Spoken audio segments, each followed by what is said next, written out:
Oi, gente, tudo bom? Meu nome é Catarine Castro, faço parte da equipe de comunicação e marketing do Instituto Finasbac e hoje, no nosso episódio do IFCast, eu vou conversar um pouquinho com a Bel, nossa gestora de soluções corporativas.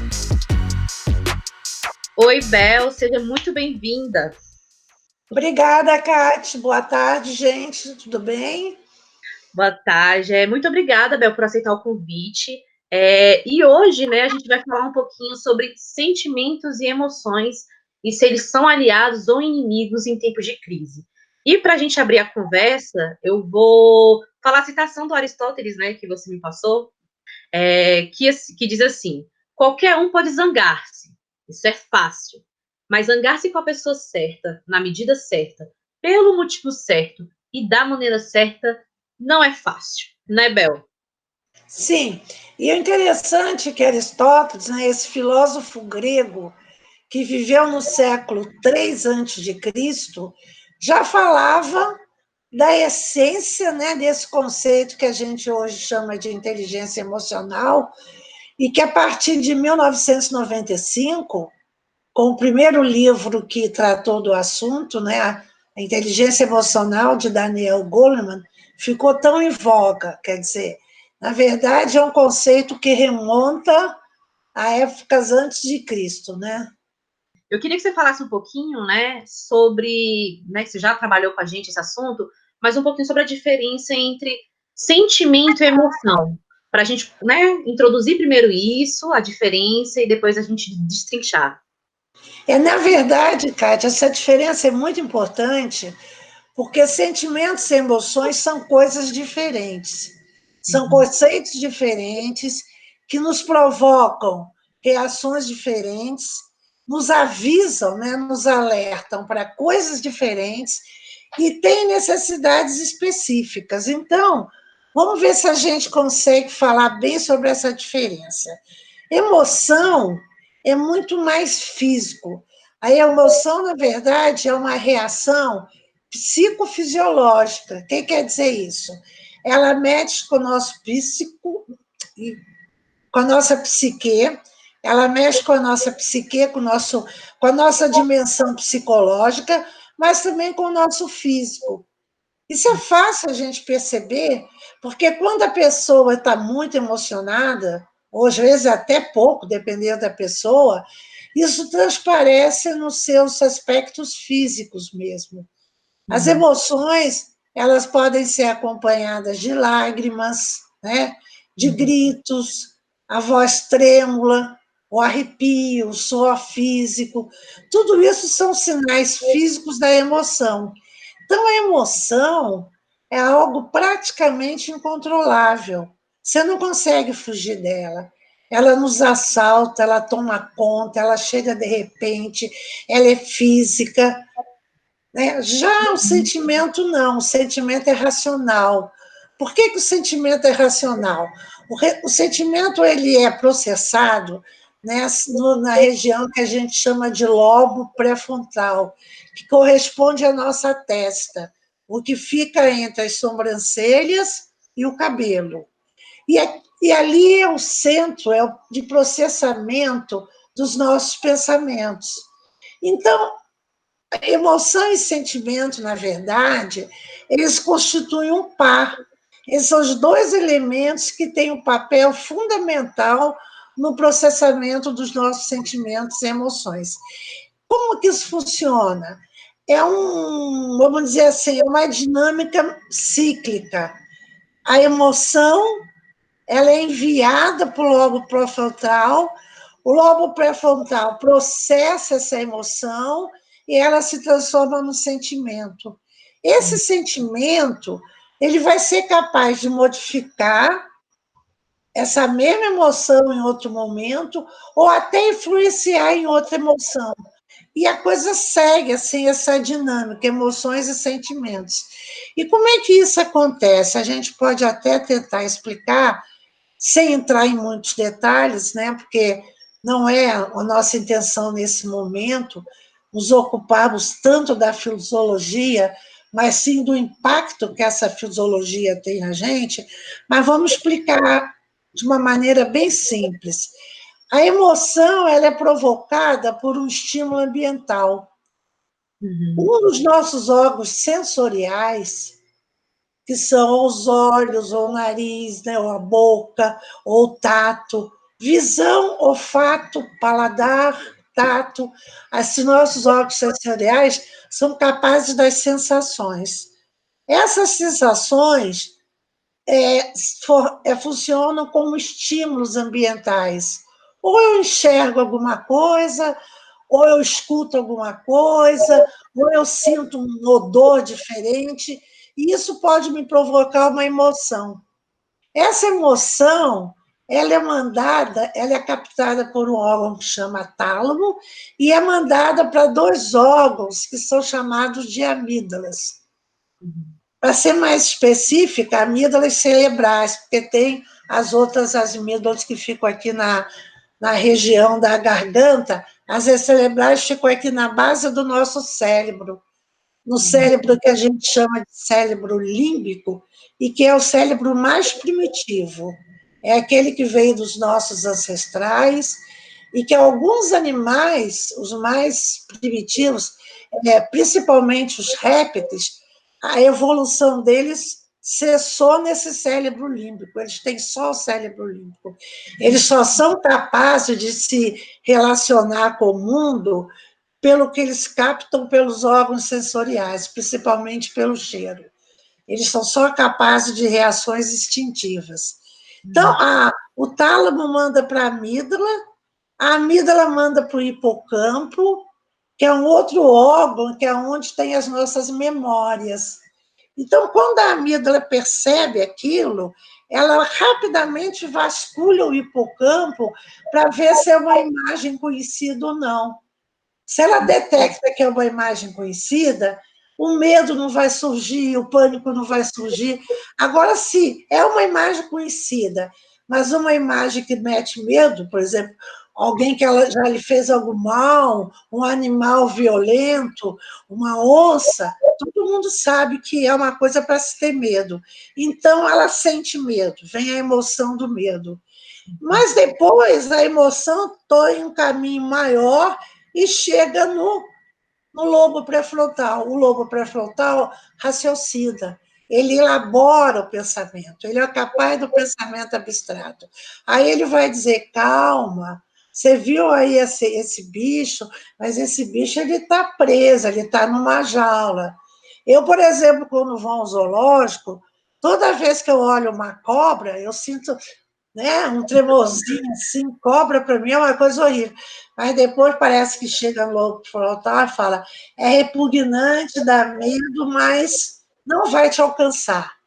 Então, enquanto a amígdala, e consequentemente, que é responsável pelo processo emocional, enquanto a emoção é rápida, o pensamento abstrato ele é mais lento, é um pouquinho mais lento. Então, é como se fosse assim. A amígdala percebe o perigo. Chegou lá no lobo pré-frontal, esse perigo é analisado, é dissecado, e aí ele vai mostrar sobre, ele vai nos sinalizar se realmente a gente tem que ter medo ou não. Então, é mais ou menos essa a diferença. Outra coisa é o seguinte, a emoção é muito rápida, ela passa, o sentimento fica. Depois que essa emoção é transformada em sentimento, ele dura horas, dias, anos e às vezes uma vida inteira. Ele pode depois ser modificado, ser lapidado por outras experiências, por outros momentos, mas ele tem uma duração muito mais permanente que a emoção. A emoção, normalmente, ela é rápida, né?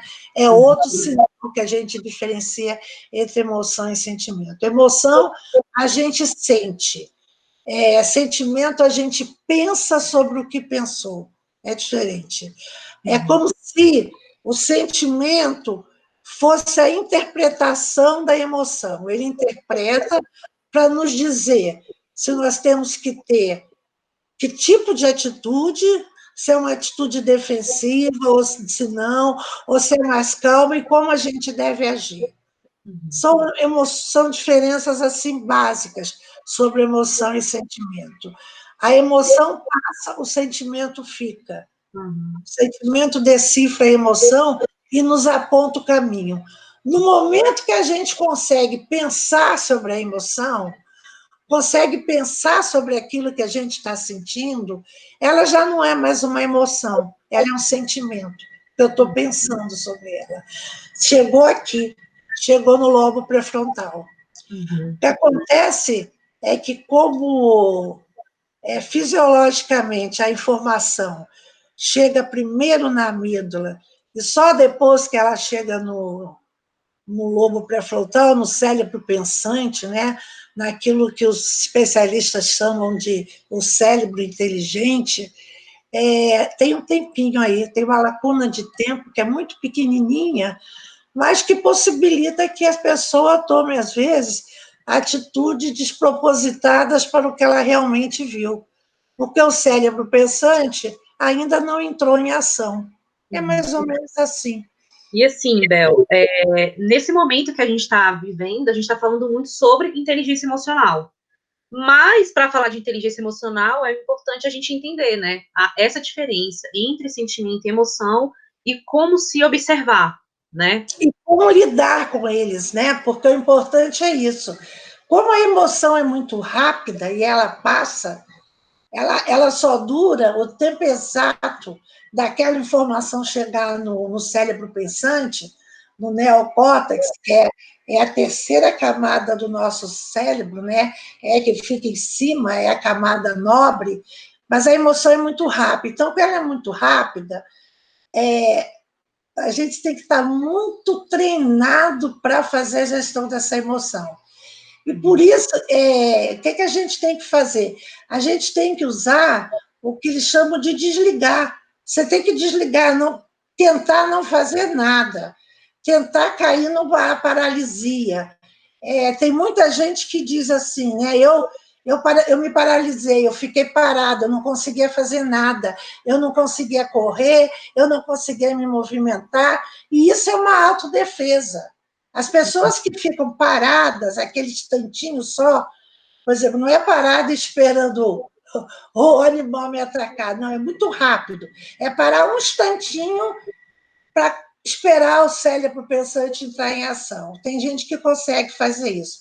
Quem não consegue, tem aí uns conselhos que vêm até da sabedoria popular, né? Mas hoje em dia a gente sabe que eles têm um fundamento.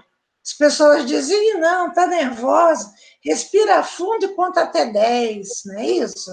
Uhum. Cuidado, não age com a cabeça quente. Gente, senta um bocadinho, esfria a cabeça. São conselhos que a gente sempre ouviu. E que hoje em dia, com todos esses avanços da tecnologia, porque já se diziam muito isso, né? Por exemplo, o filósofo que nós citamos, né? Na verdade, ele não tinha todo o aparato tecnológico que as pessoas têm hoje em dia, mas ele era sábio, né? É. Era ele era muito sábio, ele entrou em todos os ramos da ciência. Na verdade, ele entrou ele estudou medicina, direito, ele tem escrito sobre vários ramos da ciência, e ele conseguiu perceber uma coisa, que hoje em dia nós temos aí todos os equipamentos, um aparato tecnológico formidável para mostrar, para comprovar toda essa fisiologia cerebral, esse caminho dos estímulos no cérebro, até poderem ser processados, interpretados racionalmente, hoje em dia podem ser comprovados, né, por vários exames e aparelhos aí. Então, eu estava falando assim, gestão da emoção, é isso, é tentar desligar, quando sentir que, como diz o Daniel Goleman, está vindo sequestro emocional.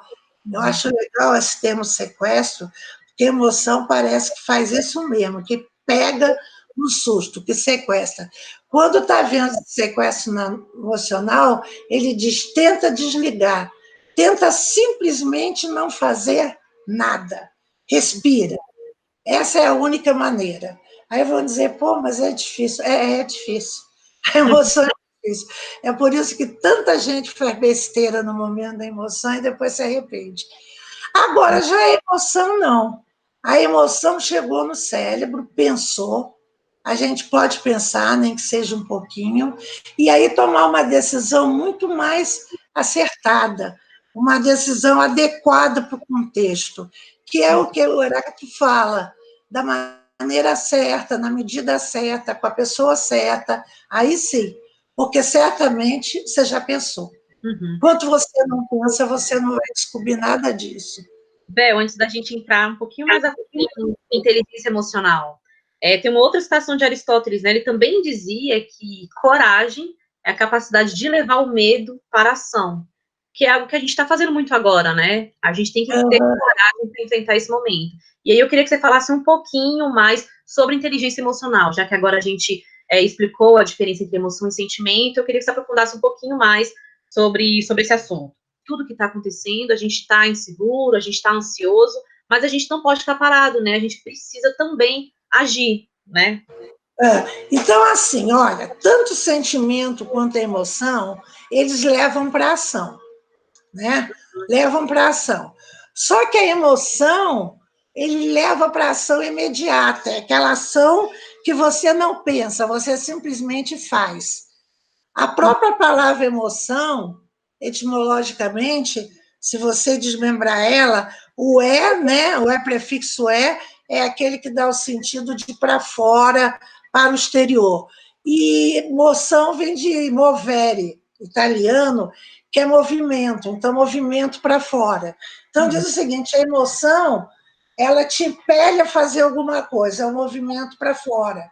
Pessoas, de repente, dão um soco numa outra, jogam uma coisa em cima, grita, quer dizer, alguma coisa sempre é feita, a não ser que a pessoa entre no modo paralisia, né, e fique imóvel. Mas também ficar imóvel também é uma opção, também é uma ação. Agora, já o sentimento, ele move para a ação também, só que ele move para uma ação já pensada, racionalizada, ponderada.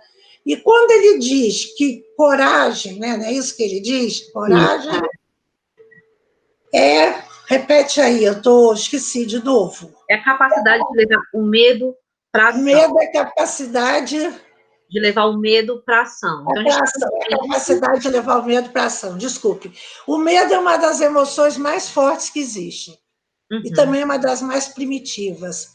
Quando a gente está associando as emoções aos primatas e aos animais, a gente vê que todo pensador faz isso. Todo especialista começa a falar de como é que a emoção era processada no animal, como é que acontecia.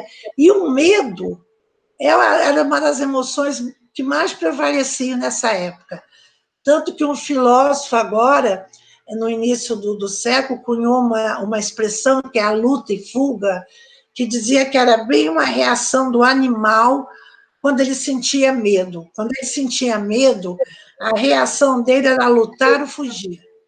Mas essa decisão ele já era tomada de uma forma instintiva, mas que hoje em dia a gente ainda usa a luta ou fuga, até metaforicamente, né? Não é a luta ou fuga, vamos dizer, concretamente, mas a gente luta ou foge em determinadas situações, mas a gente pensa antes. Hoje em dia a gente consegue pensar o que é mais proveitoso naquele momento, o que é mais benéfico para mim, se é lutar ou se é fugir. Eu até digo muito que isso acontece muito nas equipes de trabalho, né?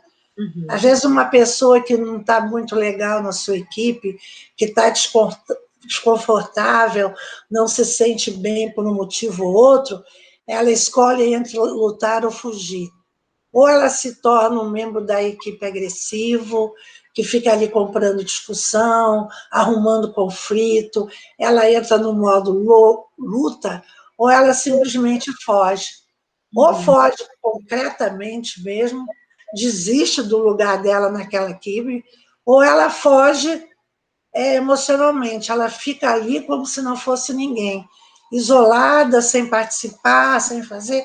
Então, a luta e fuga é uma reação muito comum a situações de medo, né? E é também um indicativo de coragem, porque nem sempre Lutar é o ato mais corajoso. Às vezes, fugir é mais corajoso do que lutar. Então, é uma explicação para a emoção, sim. O medo é uma forma de você estar lutando. É uma forma de você mostrar coragem. O medo, às vezes, te impulsiona para fazer coisas incríveis, né? Por exemplo, uma mãe que está numa situação extrema com um filho. Vamos dizer que a mãe está num incêndio com um filho pequeno. Ela, com medo de perder aquela criança, o medo dessa perda faz ela ter uma coragem extrema. Mães, tem vários episódios, né, que mostram o que uma mãe é capaz de fazer no momento em que ela sente medo de perder o filho. A coragem dela vai lá para os píncaros, ou seja, impulsionada por uma grande emoção, pelo medo. Né? E, Bel, acho que trazendo assim um pouquinho, né, para o lado mais organizacional, tentando contextualizar como que a gente está vivendo, eu queria que você desse algumas dicas para quem está em casa, para quem está lidando com esse momento, como se observar, como trabalhar a inteligência, porque é um momento delicado, né? A gente está em home office, a gente está se adaptando, todo mundo aprendendo junto, como trabalhar mesmo a inteligência emocional, o trabalho em equipe, o engajamento, né? Não perder a produtividade, observando, né? Sentimento, emoção. É bem complicado, né? A gente pode abordar assim, alguns aspectos disso. Primeiro, é o aspecto muito individual. O que é você estar numa situação de isolamento, de confinamento, trancado, às vezes, em espaços pequenos, né? Com seus familiares, com os quais você, à noite, ou em alguns momentos do finais de semana, conseguir estabelecer um relacionamento tão harmonioso, né? Mas depois essa convivência forçada vai mostrando que nem tudo é tão fácil. Nas equipes também, outro dia, gente, eu participei era um home office com um grupo meu, não era do Instituto, é bom a gente dizer, né? Que foi um verdadeiro desastre, gente. As pessoas saíram da meia hora que nós tínhamos para conversar, magoadas ao extremo, porque uma disse que a fulana de tal cortava ela toda hora, não deixava falar, e a outra dizia que não, que foi cortada primeiro. Um verdadeiro show de falta de inteligência emocional em meia hora numa interação online, né? Então, assim, alguns cuidados que a gente tem que ter, seja da nossa família, seja nas nossas interações home office, ou até depois, né? Porque esse período vai passar de alguma maneira, e algumas coisas ficam. Eu acho que a gente tem que sempre, em qualquer momento, observar muito de perto os preceitos, né? E as práticas que vêm aí da inteligência emocional. Inteligência emocional diz assim, que primeiro a gente tem que ter muito autoconhecimento. Então, o autoconhecimento é essa capacidade de estar se monitorando o tempo todo. Por exemplo, nesse episódio que eu contei, é realmente depois olhar, será que eu realmente cortei a voz da outra? O que me leva a fazer isso? Quando que eu faço isso? Eu faço isso com alguma frequência? Deixa eu me lembrar aqui, eu já tive episódios semelhantes de pessoas se queixando que eu corto, que eu não escuto bem, que eu tenho a incapacidade de ouvir. Enfim, o autoconhecimento é aquilo que se obtém se a gente tiver muita disciplina e uma prática permanente de se olhar, de se cuidar. Autoobservação e reflexão, autoobservação e reflexão. Eu me autoobservo, eu vejo o que eu consigo tirar daquela observação, depois eu vou refletir, eu vou analisar o que eu posso mudar, se vale a pena mudar. Esse autocuidado, esse autoconhecimento é imprescindível. Em ambientes empresariais, para chefes e equipes, né? A gente conhece muito líder que está precisando se debruçar também no autoconhecimento. Depois vem a capacidade de eu gerir as minhas emoções. Será que eu estou bem? Eu dou uns estouros, eu tenho explosões de raiva, eu estou sentindo dificuldade de controlar os meus impulsos. Controle de impulso, gente, é um indicativo seríssimo e eficiente de inteligência emocional. Não sei se vocês viram, rodou aí nas redes sociais há poucos dias um teste que várias mães fazendo com os filhos, que elas colocavam um monte de doce e diziam para as crianças que elas não podiam comer e tinham que esperar 2 minutos. Se não, se esperasse 2 minutos, ganhariam mais de um. Enfim, tinha uma condição. E as mães se escondiam para ver se as crianças comiam ou não. Isso é um experimento que o Daniel Goleman fez lá na década de 90, no Jardim da Infância. Ele fez essa experiência com uma turma de Jardim da Infância e com marshmallow. Depois ele acompanhou essas crianças até a idade adulta. E ele conseguiu identificar uma grande correlação entre as crianças que não comeram marshmallow, no tempo em que assim foi pedido, e os profissionais adultos bem-sucedidos. Por quê? Porque o controle de impulso é um indicativo forte de controle de emoção. E o controle de emoção é um pilar. Então, como é que a gente está controlando os nossos impulsos? Como é que está a nossa capacidade de automotivação? A resiliência, que diz respeito a superar a frustração e estar pronto para continuar.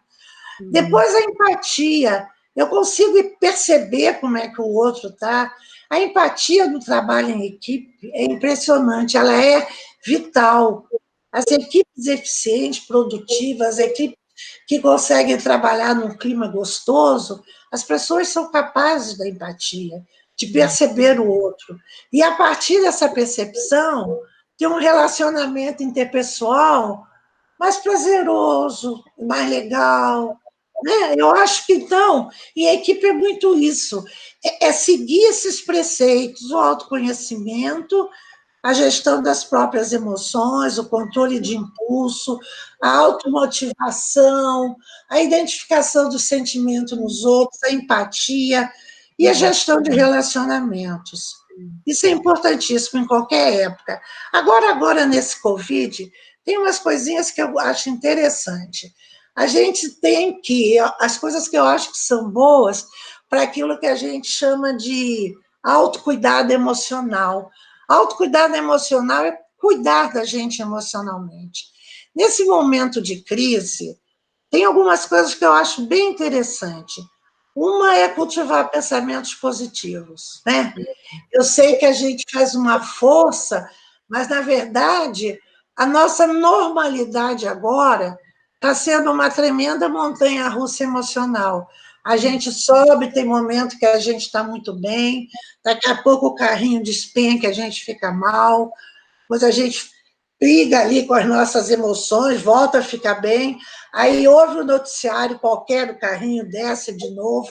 Nós estamos pelejando nessa montanha. Mas ter disciplina e procurar cultivar pensamentos positivos. Pensamentos positivos provocam uma resistência ao estresse. Foi comprovado que o estresse todo se concentra aqui no nosso lobo pré-frontal. Então, quando a gente está muito estressado, o lobo pré-frontal, que é o nosso cérebro inteligente, pensante, ele não funciona bem. E ele não funcionando bem, a gente pensa mal, a gente não produz, a gente fica mal. E vai aumentando o estresse, aí vira, gente, um ciclo vicioso. Eu estou mal, eu me estresso porque eu estou estressado, eu não penso direito e aquilo continua. Então, cultivar pensamentos positivos. Mas, ao mesmo tempo, sem auto-exigir demais. A gente tem que entrar também no modo aceitação. E aceitação própria e dos outros. Porque a gente trancado com um monte de gente tende a ser também impaciente, intolerante. Os defeitos dos outros começam a nos incomodar mais, porque estão ali todo dia, toda hora. Então, praticar essa aceitação.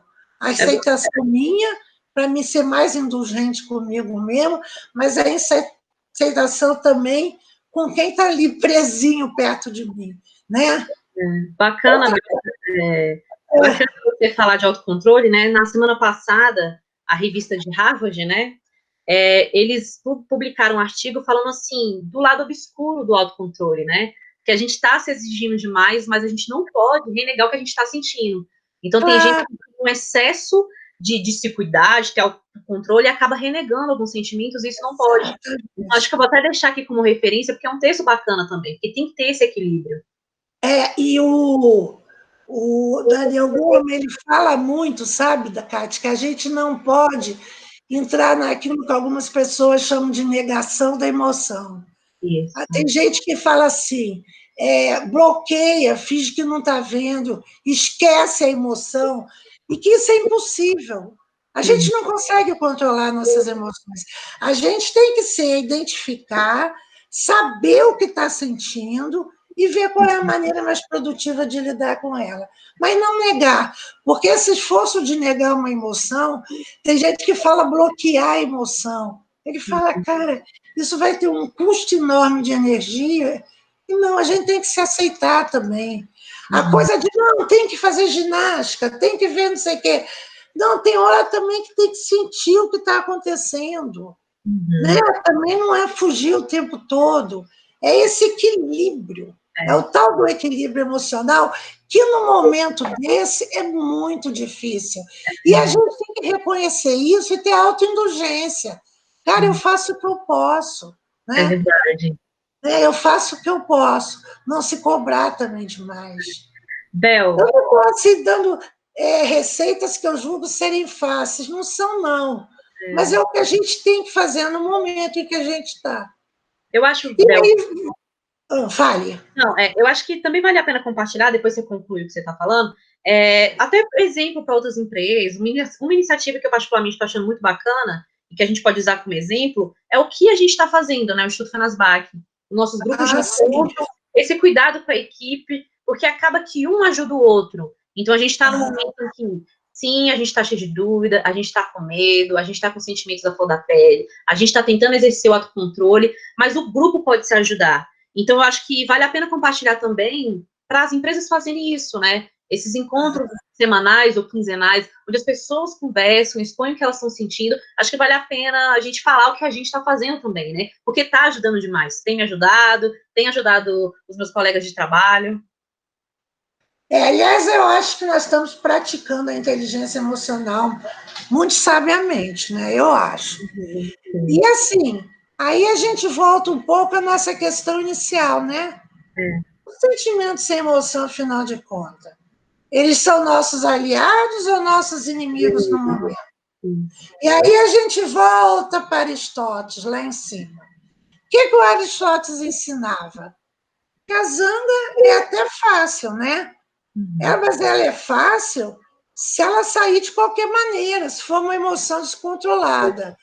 Agora, ela, para ser produtiva, ela tem que ser na medida certa, com a pessoa certa, da maneira certa, do motivo certo, ou seja, ela tem que ser gerenciada. Então, gente, a emoção e os sentimentos, eles são nossos aliados. A partir do momento que a gente sabe como gerenciá-los, né? A gente não pode deixar eles correrem soltos, livres.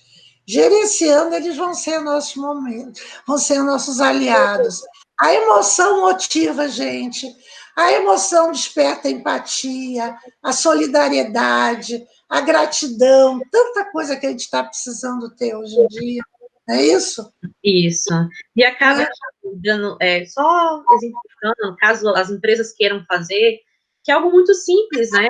É um encontro virtual, semanal, onde o grupo se ajuda, expõe o que está sentindo, tenta encontrar-se um consenso, não tem conclusão, mas tenta se ajudar, um ajudar o outro. Eu acho que vale a pena a gente botar como exemplo aqui, porque entender, fazer algo pela inteligência emocional não é complicado. São atitudes simples, né? São iniciativas simples que podem ajudar demais. Por exemplo, o medo, né? O medo se transforma no sentimento medo. E todo mundo diz, ai, o medo, medo. Mas o medo está sendo tão produtivo agora. As pessoas estão trancadas em casa, né? Com o quê? com medo de se expor, com medo de contaminar outra pessoa. No fundo disso tudo, toda emoção tem o seu lado positivo. Basta ver como é que a gente enxerga essa emoção e como a gente gerencia.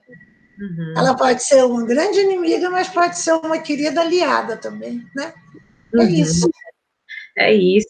E para a gente já encerrar, Bel, antes de eu te pedir umas diquinhas, eu estou lendo um livro do Euclides da Cunha chamado Euclidiane, né? Euclidiana. Ensaio sobre Euclides da Cunha, escrito por Valnice Nogueira.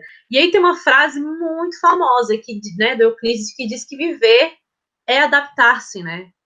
É adaptar-se, exatamente. Curtinha, né?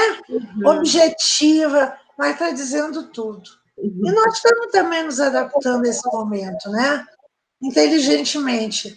Inteligentemente, racionalmente e emocionalmente. É isso. E para a gente encerrar, eu queria que você desse, assim, para as equipes, para os líderes, alguma dica mesmo do que fazer nesse momento, né? Para cuidar, né? Para que um cuide do outro e para que a inteligência emocional seja trabalhada. Eu acho, gente, que é um momento que a gente tem que ter 3 grandes orientadores: a empatia, né? A gratidão e a comunicação.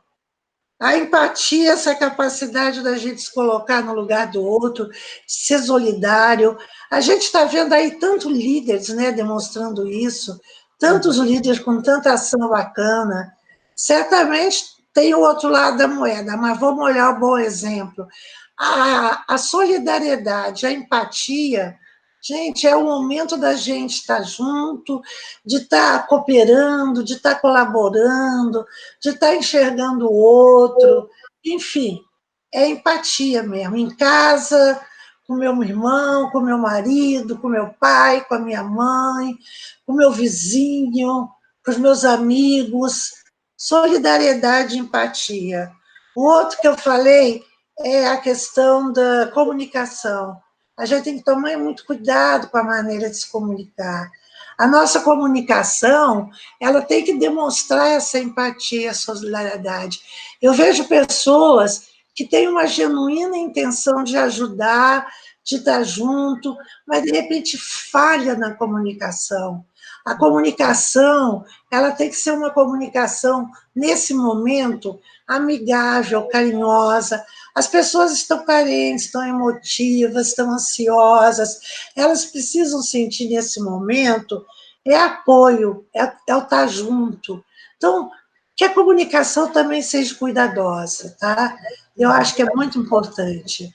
E gratidão. Eu acho gratidão, porque apesar de todo esse cenário, a gente tem sempre motivo de ser grato. E é o momento de estar cultivando esses nossos motivos com gratidão, né? Eu li um artigo, eu vou até procurar também, e vou ver se eu encontro, te mando, falando dos benefícios físicos da gratidão sobre o nosso corpo físico. É impressionante. Como a gratidão, quando você cultiva essa gratidão autêntica, como você se sente bem e como você faz bem. Então, os líderes serem empáticos, solidários, tomarem muito cuidado na comunicação falada, escrita, como é que ele está se comunicando? Será que a comunicação dele está deixando realmente transparecer tudo isso que ele está querendo fazer? As pessoas estão precisando de ouvir coisas boas, carinhosas. Não é mentira, não. Verdades, mas ditas de um modo amigável. E gratidão. Porque, afinal de contas, se a gente olhar em volta, tem muita, muita gente numa situação muito pior. Então, assim, vamos ser gratos, comunicar de forma amigável a quem está precisando, que nós estamos aqui para ajudá-los. É isso. Você está falando de gratidão. Eu quero te agradecer por ter topado conversar com a gente um pouquinho. Dizer que é sim um momento delicado, mas se a gente se ajudar e estar junto, a gente vai passar por isso. É um momento de aprendizagem. Eu aprendo muito com você. Muito obrigada por isso. E um beijo, gente. Até o próximo episódio. Bel, pode se despedir do pessoal. Gente, um beijo grande no coração de todos vocês. Vamos ter fé, esperança que dias melhores chegarão logo, logo. Tamo junto, um abraço. Aê, muito obrigada. Valeu, gente.